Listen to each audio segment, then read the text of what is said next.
В эфире телеканала расширенный выпуск новостей «Итоги дня». В студии Валерия Наумова. Здравствуйте.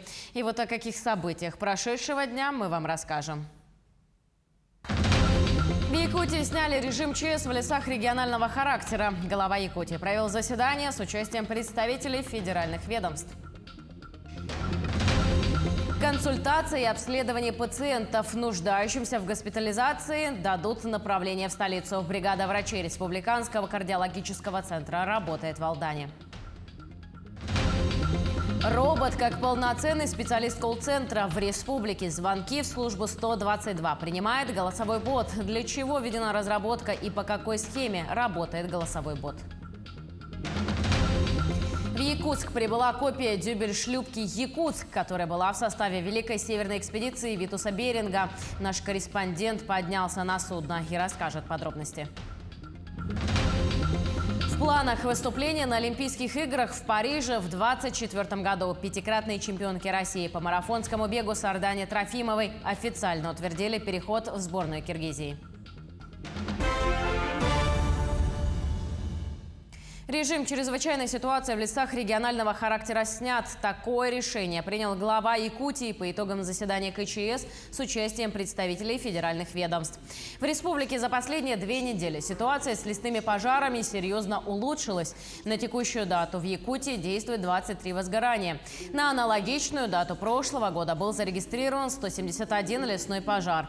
На сегодняшний день крупные пожары остались только на труднодоступных территориях Усть-Майского района и восточной части Алданского района, примыкающих к Хабаровскому краю. Пожары не угрожают населенным пунктам. В настоящее время лесопожарная обстановка на территории Республики Саха-Якутия стабилизируется.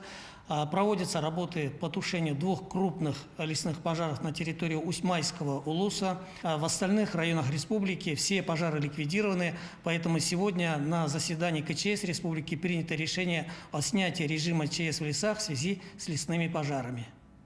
Теперь об эпидобстановке в регионе. За сутки выявлено 378 новых случаев коронавирусной инфекции. В Якутске 302 заболевших, в Мирнинском районе 10, в Мегино-Кангаласском 9, в Хангаласском 7. Еще в 19 районах республики от 1 до 6 случаев COVID-19. Бригада врачей Республиканского кардиологического центра работает в Алдане. Специалисты консультируют и обследуют пациентов, страдающих сердечно-сосудистыми заболеваниями. Нуждающиеся в госпитализации граждане получат направление в кардиососудистый центр, где им будет оказана высокотехнологичная помощь. Подробности в сюжете Татьяны Вахниной. Опрос пациента, ознакомление с результатами анализов, выдача направлений на дополнительное обследование и рекомендации. Пациентов к сосудистому хирургу Александру Копылову много. На сегодня и завтра запись полная. В Алдан Александр Николаевич прибыл в составе бригады специалистов из Республиканского кардиологического центра. Прием начался хорошо, пациенты подготовленные, пациентов набрали, то есть просто так мы сидим. Рекомендации здешних докторов неплохие, то есть легкая коррекция идет. В промышленных районах показатели заболеваемости сердечно-сосудистой системы остаются высокими. Не снижается и количество инфарктов миокарда. Одно из первых мест в общей структуре занимает ишемическая болезнь. В Алдане республиканские специалисты консультируют пациентов, которые наблюдаются у кардиолога. Мне позвонили с поликлиники, сказали, приехал сосудистый хирург с Якутска. И можно приехать, сказали дату, время, кабинет. Я приехал. Конечно, очень удобно, что специалисты приезжают с Якутска, не надо туда ехать. В выездную бригаду вошли 14 врачей. Это кардиологи, хирурги, невролог и диагносты. Специалисты ведут прием в Алдане на базе городской поликлиники, а также консультируют жителей Тамота и Нижнего Куранаха. Нуждающиеся в госпитализации пациенты получат направление в Республиканский кардиососудистый центр, где им будет оказана высокотехнологичная помощь. Через дистанционно-консультативный центр мы по приезду в Якутск отобранным пациентам дадим дату госпитализации непосредственно день в день, чтобы пациенты с Алданского района не теряли дни в гостиницах, в каких-то пансионатах, чтобы сразу попадали непосредственно на больничную койку для получения высокотехнологичной медицинской помощи. Между Центром национальной медицины и Алданской центральной районной больницей налажено плодотворное сотрудничество. В Якутске второй этап помощи получают больные, перенесшие инфаркт. Также к республиканским специалистам направляются пациенты со стенокардией и нарушениями сердечного ритма. Кроме того, в центре проводятся контрольные обследования после стентирования коронарных сосудов. А выездное консультирование, по мнению алданцев, снимает многие сложности, связанные с выездом в другие города. Я проводил операцию сустава в Якутске. По идее, можно было бы расширить это и на наш город. В Алданском районе работа бригады запланирована на 2 дня. Ожидается, что в ходе кардиодесанта будут проконсультированы и пройдут обследование несколько сотен человек. В будущем подобные десанты специалисты кардиососудистого центра будут проводить регулярно. Татьяна Вахнина, Алдан. Между тем, записать к врачу и принять вызов на дом теперь может голосовой бот. Робот, как полноценный специалист колл-центра, принимает звонки в службу 122 в республике. Такая разработка была сделана для упрощения работы и нагрузки на операторов, а также сокращения времени ожидания пациентов. По какой схеме работает голосовой бот, смотрите в сюжете Светланы Амосовой. Центр города Якутска. Ежедневно операторы колл-центра медицинского центра Якутска обрабатывают более 700 звонков от жителей столицы. 8 августа к работе приступил голосовой бот, который может самостоятельно принимать звонки. Мы запустили буквально на днях, можно сказать, да. Голосовой бот работает буквально 4 дня. На бот поступило около 3000 звонков, из них оформлено удачно около 300 заявок. Голосовой бот работает по определенному алгоритму. В нем запрограммировано несколько необходимых вопросов для формирования заявки. Отвечать на вопросы звонящего он не может. Бот, значит, автоматически принимает вызов. Получается, он спрашивает адрес, подъезд, этаж, обязательно сотовый номер должен оставить и жалобы. Если температура, есть температура. И что болит? Схема приема вызова выглядит следующим образом. Пациент звонит на единый контакт-центр, затем выбирает раздел «Записаться на прием к врачу» или «Вызвать врача на дом».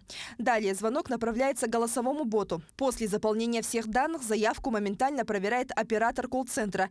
Если информация заполнена корректно, то вызов передается врачу. Ну а если не хватает данных, оператор может перезвонить и уточнить. Бот, он работает по режиму. Этот вызов врача на дом оформляется только рабочие дни, по графику работы медицинской организации. Да, это с 8 до 5 часов и выходные, суббота, воскресенье.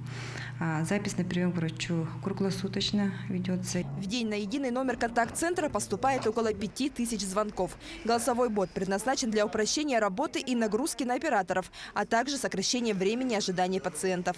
Светлана Амосова, Джоустар Накентьев, Якутск. В Нерюнгри в городскую администрацию поступили обращения от жителей нового микрорайона Сосновый. Пожилые люди выразили просьбу установить остановку в районе новостроек. До ближайших пунктов, где останавливается автобус, немалое расстояние. А это или конечная на улице Чурапчинская, или школа номер 15. В утвержденной схеме строительства микрорайона изначально был предусмотрен так называемый заездной карман для автобуса. Поэтому в городской администрации пошли навстречу жителям, и сейчас в районе дома номер 26 организована новая автобусная остановка. По их просьбе, ввиду того, что уже был предусмотрен остановочный карман, мы заранее планировали, возможно, там установить остановку, мы сделали, установили знак, согласовали с органами ГИБДД, и теперь для тех людей, которым необходимо выйти в районе своих домов, там есть остановка по требованию пассажиров. На Удачнинском горно-обогатительном комбинате перевыполнили план по перевозке горной массы и вскрышных пород на 10%. Таких показателей работникам удалось достичь благодаря новой бригадной экипажной системе. Ее ввели по программе «Бережное отношение к технике». Как она работает и устраивает ли водителей автопоездов новшества, смотрите в сюжете наших коллег. Перед тем, как сесть в автопоезд, Алексей Моисеев осматривает технику. Теперь это его автомобиль на смену. Однако ответственность как за свое родное, говорит сотрудник. Я уже на работу иду с настроением, то есть я знаю, что мой напарник подготовит мне машину в исправном состоянии. Если она даже будет не в исправном, то есть он предупредит меня о каких-то дефектах, то есть мы ее поставим на ремонт. Работая в экипаже, то есть машина, она полностью укомплектована всем инструментом, то есть постоянно чистая, ухоженная. Раньше водитель за рабочую смену мог поменять транспорт несколько раз. У каждой модели автопоезда своя техническая характеристика и особенности управления. Водителю приходилось каждый раз привыкать к тяговой, тормозной силе, по-разному настроена трансмиссия. С апреля этого года на УГОКе внедрили бригадную экипажную систему. Один экипаж отвечает за определенный автопоезд. У нас увеличился коэффициент технической готовности в связи с переходом на эту систему бригадно-экипажную.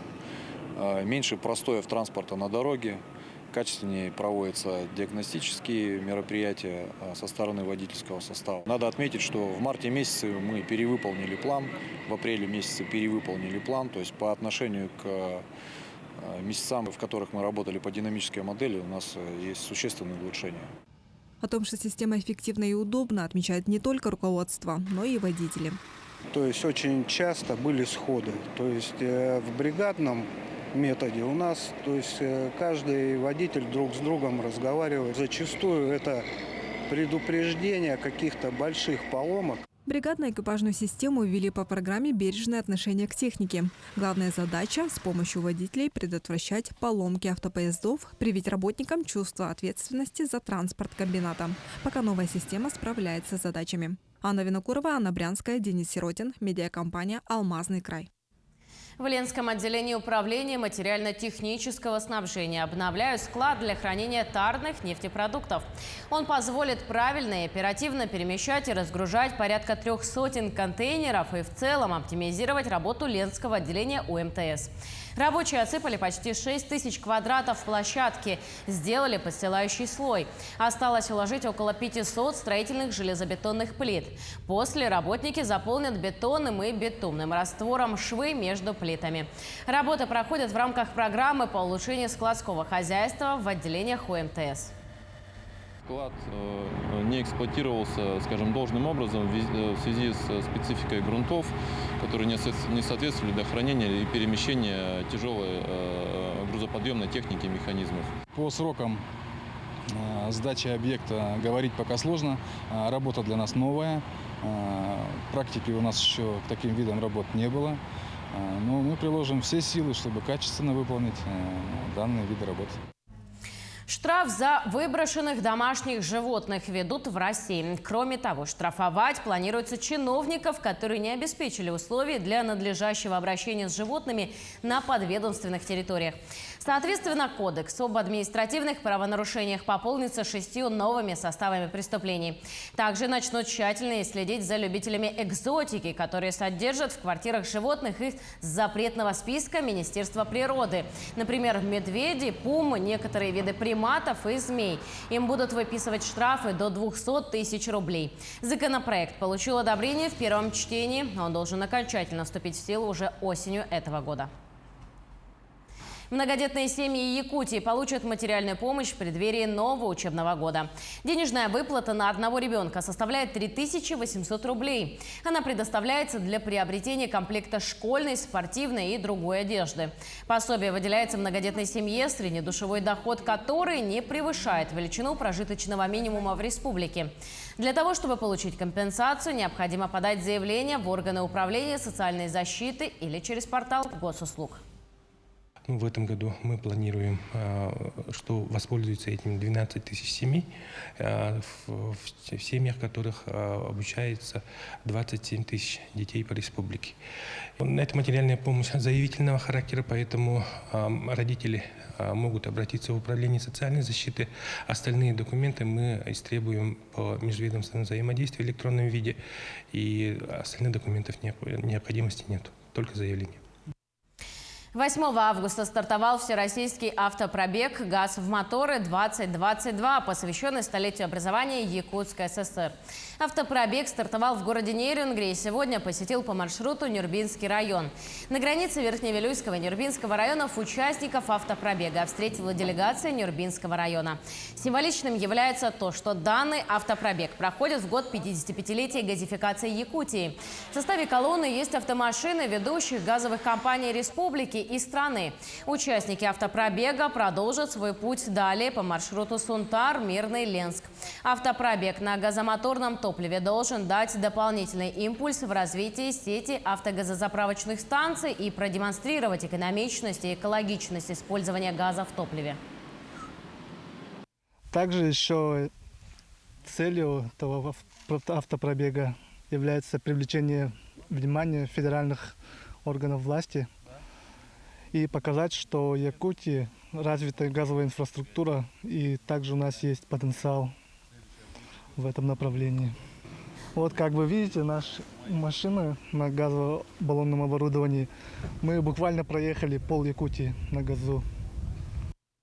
В столице республики открылась художественная выставка «Корабль. Юность». Экспозиция дипломных работ выпускников 2022 года Якутского художественного училища имени Романова. Открытие выставки состоялось благодаря победе в Делисвийских играх, которые прошли в апреле этого года в Красноярске, где студенты завоевали почти полный комплект наград. Более 80 произведений выпускников демонстрируют высокий уровень мастерства нового поколения молодых профессиональных художников-живописцев. Основная тематика – пейзажи бытового жанра. Эта выставка – это шаг вперед. Здесь они почувствуют уже, что они уже не только студенты, они уже юные, но молодые, но художники. И начинают свою самостоятельную жизнь. То есть корабль – это как надежды, это как вот я сравниваю с алыми парусами Грина. Это мечта, к которой нужно стремиться и которую никогда не нужно забывать о ней, всегда о ней помнить, и чтобы вот это горело всегда в сердце у всех юных художников. Музейные экспонаты, действующее судно. В Якутск прибыла копия дюбель шлюпки «Якутск», которая была в составе Великой северной экспедиции Витуса Беринга. Копию судна создали в 2016 году в Петрозаводске. И вот спустя 6 лет оно прибыло в Якутск. На борт Якутска поднялся мой коллега Александр Хавренко. На территории музея имени Ярославского новый уникальный экспонат. Точная реплика дюбель-шлюпки «Якутск», которая в 1735 году вышла из Якутска и дошла до дельты Лены. И вот спустя 300 лет дюбель-шлюпка «Якутск» вновь вернулась в город на радость всем жителям Якутска и гостям столицы. Реплику судна создали специально для съемок фильма «Первые» по пьесе Владимира Федорова «Созвездие Марии».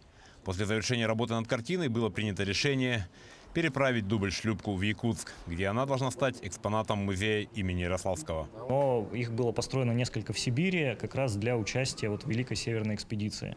В том числе такое судно построили в Якутске в 1734-35 годах и назвали его Якутск, то есть по месту постройки. Вот. И поскольку тип судна был достаточно распространенным, в принципе, чертежи сохранились. И, собственно, сохранились описания в документах Северной экспедиции кораблей, которые они строили. И вот по этим описаниям и чертежам в Петрозаводске на верфи «Варяг» в 2016 году сделали такую копию, реплику. Новый музейный объект презентовали 12 августа, и дата была выбрана не случайно. Именно в этот день отмечает день рождения великого мореплавателя, исследователя, капитан-командора Витуса Беринга, благодаря которому была создана верфь, на которой и построили корабль «Якутск». Это судно «Якутск» является действительно первое судно российским флагом, которое плавало по реке Лена. Она была построена в верфи, который был построен и создан Витусом Берингом в городе Якутске. Два было судна, систершипы сейчас, как говорят, это Иркутск и Якутск. Якутск, то, что вот сейчас Сергей рассказал, это было сперва под командованием Прончичева, потом под командованием Харитона Лаптева. Они плыли в сторону запада, с дельты реки Лена.